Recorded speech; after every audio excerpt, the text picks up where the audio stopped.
guys, ah ngayon ang daming bumabatikos sa sa Iglesia ni Cristo dahil nga daw bakit mag-rally ngayong 16, 17, 18. Madami din mga vlogger na sinisiraan yung rally ng Iglesia ni Cristo. Bakit? Yung sinisiraan yung gaganaping rally ng Iglesia ni Cristo. Hindi naman kayo inaano nila eh. Hindi naman kayo mga vlogger ang inaano nila, pinupuntayan nila. Kaya sila nagkaroon ng rally dahil nga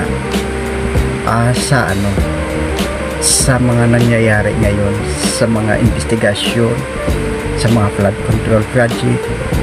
Kaya nga transparency. 'Di ba? Bakit kayo putak na putak sa mga social media ninyo, sa YouTube ninyo o kung saan? Bakit kayo bang mga vlogger ang iaalisin? Nangangailangan na naman tayo bilang Pilipino. Kailangan natin i-voice out. Kailangan natin ang tinig natin. Dahil kung pabayaan nyo na lang yan at dyan kayo masaya sa mga nangyayari sa Pilipinas ngayon, ibahin nyo yung Iglesia ni Cristo kasi ayaw nila yung ganong nangyayari ngayon. Bakit? Sino ba nalulunod ngayon sa baha? Diba? Mga typhoon, mga lindol, mas pagdatingan na. Dahil nga parang binabalik lang ng kalikasan yung mga ginagawa ng tao sa atin. Kaya sabi nga kung yung namumuno ay sa salapi, tiyak mawawasak ang kanyang bayan. Yun nga, dapat nga sana huwag kayong putak na putak sa social media nyo kasi hindi nyo naman alam yung hangarin ng Iglesia ni Cristo. Gusto nila magiging mapayapa ang bansa natin, walang away, walang pagkakampi-kampi. Kailangan natin yung pagkakaisa.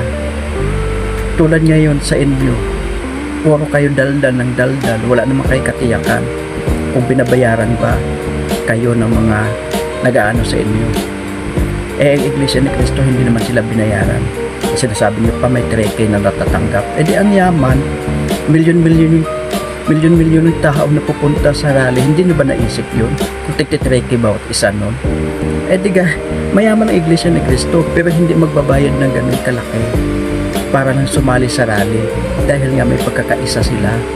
Hindi yung kung ano-ano sasabihin nyo dahil binabayaran daw. Walang bayad na nangyari, walang bayad na ganapan dito. Kung sabihin ninyo itulong na lang yung mga pamamahaging t-shirt, bakit? Sako na, baha, bagyo. Sino ba hindi ba tumutulong yung iglesia? Sila pa nauna sa gobyerno. Yung paglilingap nila, di ba? Nakikita nyo ba yun? Sako-sako, ilang libong sako ang pinapamahagi ng Iglesia ni Cristo sa bawat nasasalanta ng bagyo or ano man ang mga kalamidad na dumating. Kaya huwag kayo putak na putak kasi hindi nyo alam yung hangarin ng Iglesia ni Cristo. Kaya yun guys, kung gusto nyo man talaga sumali sa rally ngayong November 16, 17, 18, invited naman kayo Kaya yun lang guys yung yung sa loobin ko. Thank you for watching.